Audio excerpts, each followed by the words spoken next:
Hello student, 30 days 30 new things. आज उसका day 2 है। तो आज हम सीखेंगे ग्लास स्लैब का डायग्राम, जिसमें हम पढ़ने वाले इंसिडेंट रे, रिफ्रैक्टेड रे और इमर्जेंट रे कैसे अपना डायरेक्शंस चेंज करते हैं, कौन नॉर्मल की तरफ जाता है वगैरह वगैरह, सो एंड सो ऑन। तो आज हम डायग्राम में देखने वाले, ठीक है। चलो,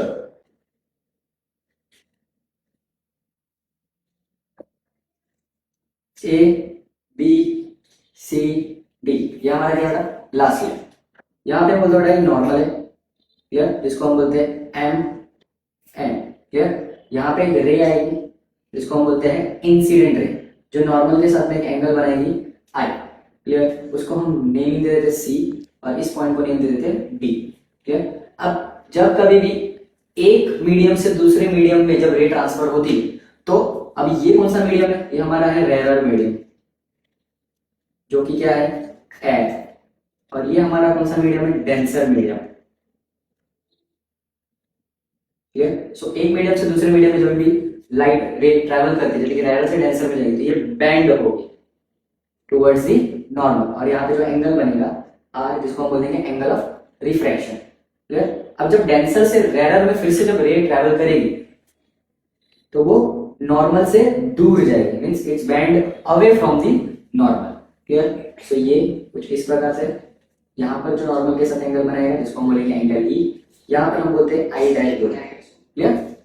अब यहाँ पे हम लेबलिंग दे देते हैं, इसको सी डी दे दिया, इसको हम दे देते हैं नॉर्मल को एम डैश, एन डैश, यहाँ पे हो जाएगा, इसको सी मत दो, इसको ई दे दो, क्लियर। और इसको एफ दे दो, इसको एल, और इसको हम दे देते हैं ओ, क्लियर। सो लेबलिंग सब हो गई, सब हमने डायग्राम बना लिया। अब कुछ चीजें होती है जो लिखनी रहती है, जैसे कि ए बी सी डी है ग्लास स्लैब, हमारा ई एफ होता है इंसिडेंट रे, क्लियर। और एफ एल हम ले लेते हैं रिफ्रैक्टेड रे,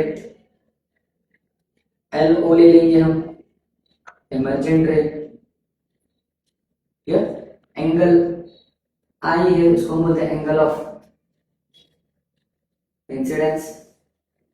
एंगल आर है, उसको बोलते हैं हम angle of refraction. Angle E है, उसको हम बोलते हैं एंगल ऑफ इमर्जेंस, क्लियर। इसके बाद और कुछ तो नहीं, एक चीज और है, जिसको बोलते हैं I is equal to E, angle of incidence और एंगल ऑफ इमर्जेंट इक्वल होता है। वैसे एंगल आर और ये जो आई डैश है वो क्या होगा? इक्वल होगा। तो ये है डायग्राम ऑफ ग्लास स्लैब, इतना आपको लिखना है, ओके।